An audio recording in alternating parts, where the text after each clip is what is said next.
Mga kabayan, dapat masampulan at mapanagot sa lalong madaling panahon ang mga opisyal ng gobyerno ni Pangulong Bongbong Marcos Jr. na sangkot sa iligal na pag-aresto at pagpapakulong sa ICC dito kay dating Pangulong Rodrigo Roa Duterte.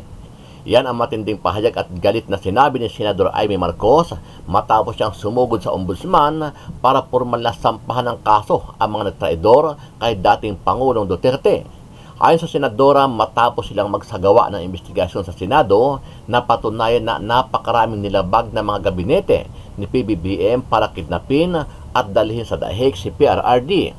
Tinatransmit ko ang chairman's report na bunga ng Senate investigation on the arrest and extraordinary rendition of President Rodrigo Duterte na tinangay siya hanggang sahig at mukhang maliwanag na maraming linabag sa batas, sa saligang batas at pati sa international law. Kaya mananagot, kinakailangan kung mapatunayan ang lahat na ito, ang ilang napakatataas na opisyal natin, 2 cabinet member, ang chief of police, si General Torre at si Ambassador Lacanilao. Nagpasalamat din si Senador Amy sa lead counsel ni Duterte na si Attorney Nicholas Kaufman. Ito ay matapos ikonsidera ng abogado na malaking tulong ang ginawa ng senadora at magpresenta ng mga ebidensya at dokumento para maipabot sa International Criminal Court o ICC ang mga paglabag na ginawa ng gobyerno ni PBBM para maabuso ang karapatan ni dating Pangulong Duterte.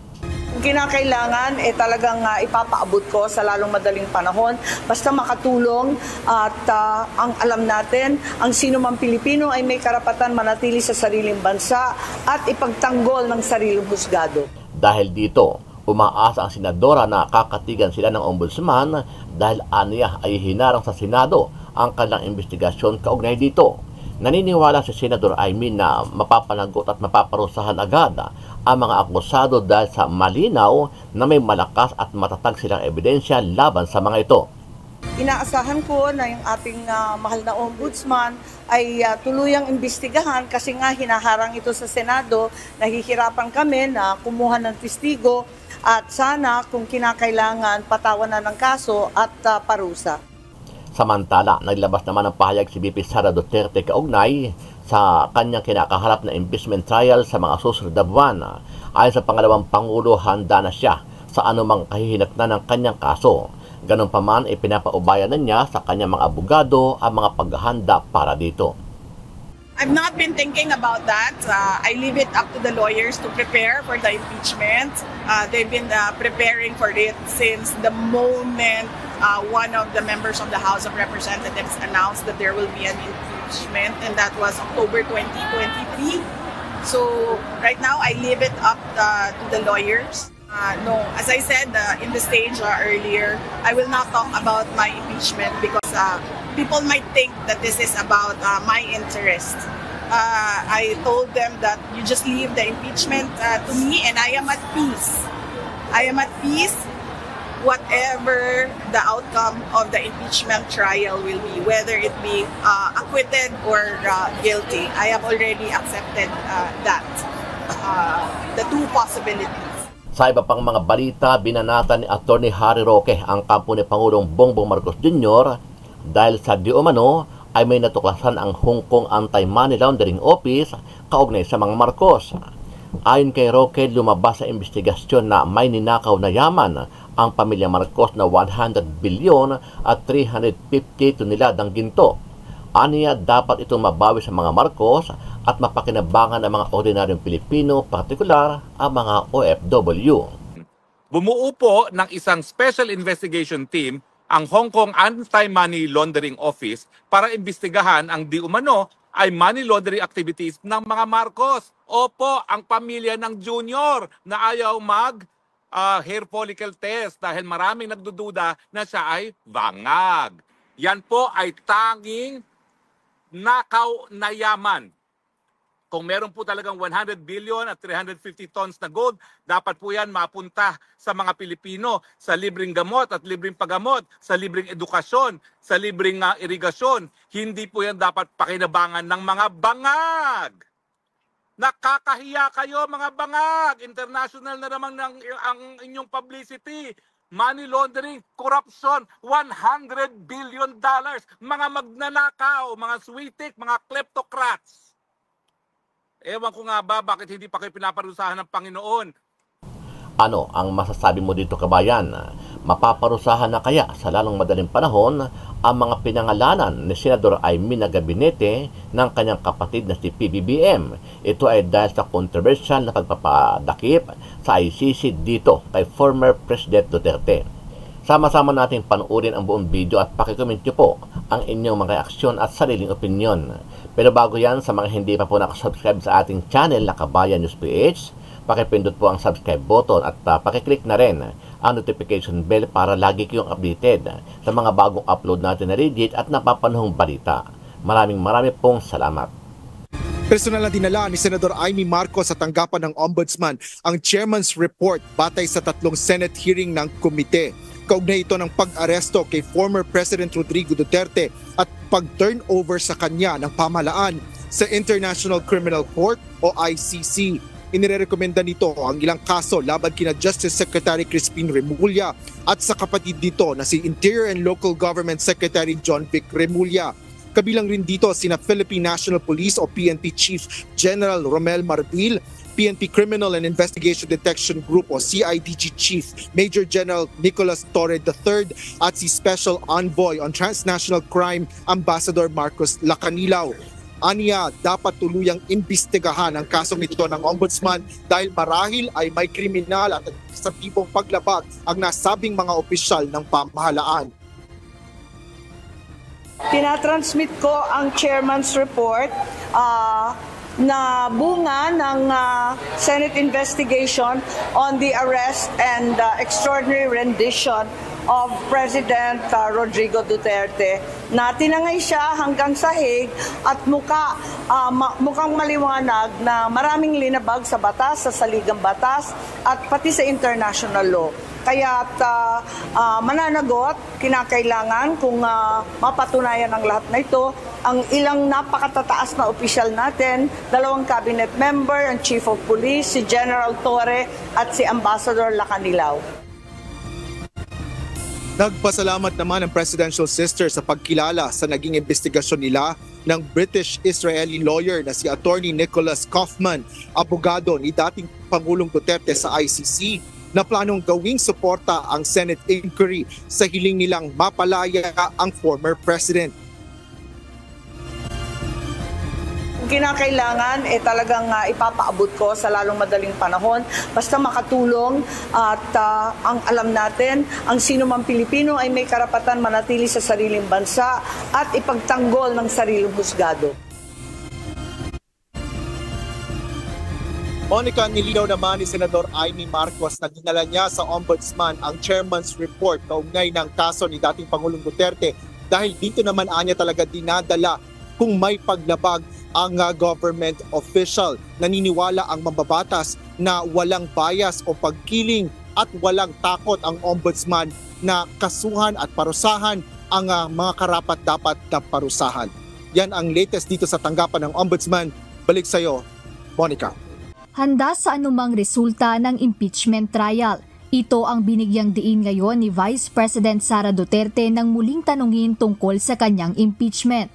Ayon sa pangalawang Pangulo, hindi na niya ito iniisip dahil ipinauubaya na niya ang preparasyon para rito sa kanyang legal team. I've not been thinking about that. I leave it up to the lawyers to prepare for the impeachment. They've been preparing for it since the moment one of the members of the House of Representatives announced that there will be an impeachment, and that was October 2023. So right now, I leave it up to the lawyers. Mariinding sinabi ng Vice-Presidente na payapa siya kahit siya'y maabsuelto o mapatunayang may sala sa nasabing trial. No, as I said in the stage earlier, I will not talk about my impeachment because people might think that this is about my interest. I told them that you just leave the impeachment to me and I am at peace. I am at peace whatever the outcome of the impeachment trial will be, whether it be acquitted or guilty. I have already accepted the two possibilities. Sa mga naunang pahayag ni VP Duterte, sinabi nito na tiwala siya sa legal team na humahawak ng napipintong impeachment case laban sa kanya. Tiwala rin ang abogado niya na kaya nilang maipanalo ang kinakaharap na impeachment case ng pangalawang Pangulo. Umaasa si Senator Amy Marcos na itutuloy ng Office of the Ombudsman ang investigasyon sa mga opisyal na anyay sangkot sa pag-aresto kay dating Pangulong Rodrigo Duterte. Kahapon, formal nang hiniling ni Senator Amy sa Ombudsman na siyasatin ang issue. Personal na dinala ng Chairperson ng Senate Committee on Foreign Relations sa tanggapan ng Ombudsman ang Chairman's Report batay sa 3 Senate hearings ng komite. Inirekomenda niya ang pagsampa ng reklamo laban kina Justice Secretary Crispin Remulla at ang kapatid nito na si Interior and Local Government Secretary John Vic Remulla. Kabilang din sina Philippine National Police o PNP Chief General Romel Marbil, PNP Criminal Investigation Detection Group o CIDG Chief Major General Nicolas Torre III at si Special Envoy on Transnational Crime Ambassador Marcos Lacanilao. Inaasahan ko na yung ating mahal na ombudsman ay tuluyang imbestigahan kasi nga hinaharang ito sa Senado, nahihirapan kami na kumuha ng testigo at sana kung kinakailangan patawanan ng kaso at parusa. Ipinagluluksa ni Vice President Sara Duterte ang mga Pilipinong hindi makabili ng murang bigas matapos ipahinto ang 20 pesos na rice program ng pamahalaan. Naniniwala pa rin ang pangalawang Pangulo na ang nasabing programa ay ginagamit lamang para sa nalalapit na eleksyon. Isang pangakong hindi kayang ibigay. Ganito inilarawan ni Vice President Sara Duterte ang 20 pesos na bigas na proyekto ng kasalukuyang administrasyon. Sa isang kampanya kahapon sa Zamboanga City, makikitang nakaitim na damit si VP Sara. Aniya simbolo ito ng kanyang pakikidalamhati, hindi dahil sa trahedya kundi dahil sa aniyay pag-abuso sa kahirapan ng mga Pilipino. Kaya nga ako nakaitim ngayon, araw na ito sa kampanya namin dahil nalulungkot talaga ako. Nagluluksa ako kasi pinaglalaruan yung mga tao na walang-wala. Pinaglalaruan yung mga mahihirap na hindi lang isang beses, hindi lang dalawa, paulit-ulit na sinasamantala yung desperation, hunger, and poverty sa ating bayan. Ayon pa sa pangalawang Pangulo, ang pagtigil sa pagbebenta ng 20 pesos kada kilo ng bigas ay patunay na isa lamang itong pangakong hindi kayang tuparin at marahil ay bahagi ng panlulokong may kinalaman sa eleksyon. Malamang ma'am kasi hindi nila kaya talaga yan ibigay ng totoo yung 20 pesos ang kilo ng bigas. Kaya nila napatigil yan, kaya nila tinigil yan kasi alam nila na hindi talaga nila kaya ibenta. Sinubukan nila mag-promise na naman ulit na alam nilang hindi nila kaya ibigay. Ngunit naunang inanunsyo ng Department of Agriculture na pansamantalang itinigil ang pagbebenta ng 20 pesos kada kilo ng bigas bilang pagsunod sa 10 araw na ayuda ban ng Commission on Elections. Paliwanag naman ng COMELEC, ang pagbebenta ng mura o subsidized na bigas ay maikokonsidera ring ayuda. Kaya kasama ito sa ipinatutupad ng komisyon na total ban sa lahat ng ayuda ng pamahalaan hanggang May 12 araw ng eleksyon. Wala pang komentaryo ang Malacanang sa bagong pahayag na ito ni VP Sara. Ano pa pag-uusapan natin ngayon? Nako po, napakalaking balita. Kung nagtataka kayo kung bakit biglang nawalan tayo ng 128 toneladang ginto sa ating national reserves, ito po sigurong eksplanasyon. Bumuo po ng isang special investigation team ang Hong Kong Anti-Money Laundering Office para imbestigahan ang di umano ay money laundering activities ng mga Marcos. Opo, ang pamilya ng Junior na ayaw hair follicle test dahil maraming nagdududa na siya ay bangag. Ang sangayon po sa Hong Kong Anti-Money Laundering, ito po ay may kinalaman doon sa mahigit $100 billion na money laundering activities involving no less than 350 tons of gold deposit. Mantakin nyo yan. At itong mga aktibidades na ito ay nangyari between, yung mga panahon na talunan ang Marcos Jr. Pero I'm sure pinakikinabangan hanggang ngayon dahil nga hindi natin naintindihan kung ano nangyari dun sa 128 billion na biglang nawala sa Central Bank Reserves. Now, nagkaroon pala ng isang Taiwanese na whistleblower at ito po ay headline sa Taiwan. Mantakin nyo yan. Bida na naman ang Marcos family dahil headline po sa Taiwan nung nasimulan ang money laundering investigation laban kay Marcos Jr. Ngayon, maiiwasan ba niyang investigasyon dahil siya ay isang pinuno ng bayan? Hindi po, kasi maski sa Pilipinas, meron siyang immunity sa prosecution pero hindi po yan immunity sa investigasyon. Kaya nga po nananawagan ako na kung ang mga dayuhan gaya ng Hong Kong at Taiwan ay nag-iimbesta sa money laundering, bakit hindi sa Pilipinas? Kinakailangan po ang ombudsman mag-imbestiga na rin. Dahil napakalaking halaga po ito, hindi po pwedeng kinita yan sa sweldo ng isang presidente ng kanyang ama o kaya naman sa sweldo niya bilang gobernador o congressman. Yan po ay tanging nakaw na yaman.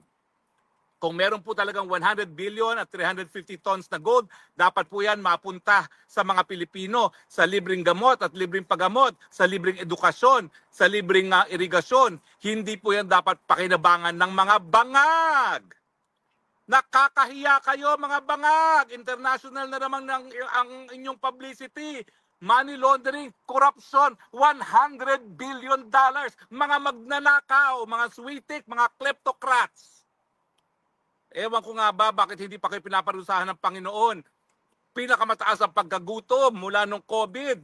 52% ng ating mga mamamayan gutom, and yet 100 billion ang inyong ninakaw. Magkanong kabubuang ninakaw nyo, mga magnanakaw ng mga Marcoses? Kasama ka na dyan, Marcos Jr. Mahiya ka, ang kakapal ng mga mukha ninyo. Pero kayo po ay talagang nakakahiya. Yan po ay headline sa Taiwan. At headline ngayon sa Hong Kong. O Facebook, fact-checkers, Vera Files, o sasabihin nyo, fake news ba ito? Headline nito ng Taiwan newspaper. At talaga namang inanunsyo na ng Hong Kong government ang pagbubuo ng investigasyon ng anti-money laundering investigation laban sa pamilyang Marcos. O mga dilawan, patuloy pa ba kayong makipag-alyansa dyan sa mga magnanakaw na yan? Mga komunistang CPP-NPA, mahiya naman kayo. Ano na nangyari sa pinaglalaban nyo? Sanib puwersa kayo ngayon sa mga magnanakaw. Nakakahiya po kayo. Mga Pilipino, hanggang kailan tayo magtitiis? Mantakin ninyo, ang dami na nilang ninakaw. Marami pang nanakawin. Ano pang gusto ninyo? Nakakahiya na tayo. Mga dayuhang gobyerno nag-iimbestiga tayo, bulag-bulagan, bingi-bingihan. Hanggang kailan natin to gagawin? Wag naman po sana. Kinakailangan maghusga ang taong bayan. Maghusga. At dahil yan po ay nakasaad sa ating saligang batas, taong bayan ng tunay na soberenya, 2 beses na natin sinisante ang mga walang kwentang mga lider, ay ito na po, pinakamalakas na ebidensya, kurakot ang pamilyang Marcos dahil sa nila kinuha yung 100 billion na yan at 350 tons of gold. Kunin na natin yan habang pwede pa natin kunin. Dahil kung yan ay naibenta daw di umano, yung mga 120 tons of gold, hahanapin natin kung saan ang pera niyan. Meron po yung money trail. Yan po ang hanapin nyo. Huwag yung mga gaya ni Harry Roque na ang pundar ay galing sa hirap. Wala po akong ganyan kalaking nakaw. Wala po akong nakaw kahit ano, full stop. Lahat po ng pera ko pinaghirapan po namin. Hindi lang po ng aking pamilya, kundi aking mga ninuno. Wala po kaming maruming pera. Wala po kaming nakaw na yaman. Hindi gaya ninyo. Hindi na ba kayo nahiya sa mga apo ninyo at mga susunod na henerasyon na talagang nakaukit na sa buong daigdig? Ang pinakakurakot na pamilya according to Guinness Book of World Records ay ang mga Marcoses. At heto na pong ebidensya. Bakit hindi ang mainstream media hindi pinipick up ito? Sabihin nyo nga sa akin, mainstream media, headline sa Taiwan, tapos balitang-balita sa Hong Kong, kayo tahimik. Yung mga tycoons na nagmamay-ari ng mga pahayagan at mga TV stations, bakit hindi nyo isiwalat ito? Nang madagdag pa ito sa napakadami ng kasalanan ng Bangag Administration. Ano ba naman yan? Ewan ko ba? Alam ko talaga na ang mga alta nagko-cocaine. Hindi ko maakalain ganito kung karami talaga ninakaw nila. Kasi itong 100 billion na ito, bukod pa ito dun sa na-recover na ng PCGG, na almost 1 billion din ang na-recover na nila. Mantakin ninyo, magkano ninakaw talaga nila sa taong bayan? At patuloy pa rin siguro ngayon. Kung ano yung strategy na ginawa nila para magpayaman ng panahon ng Marcelo, sigurado ako nangyayari pa rin ngayon. Kasi nga, nasa dugo pala ang pagiging magnanakaw at mga klepto. Diba?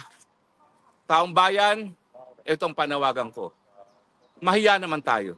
Nakakahiya na po. Kung ang buong daigdig, alam na magnanakaw ang leader natin, na wala pa rin tayong gagawin. That reflects badly on our national identity.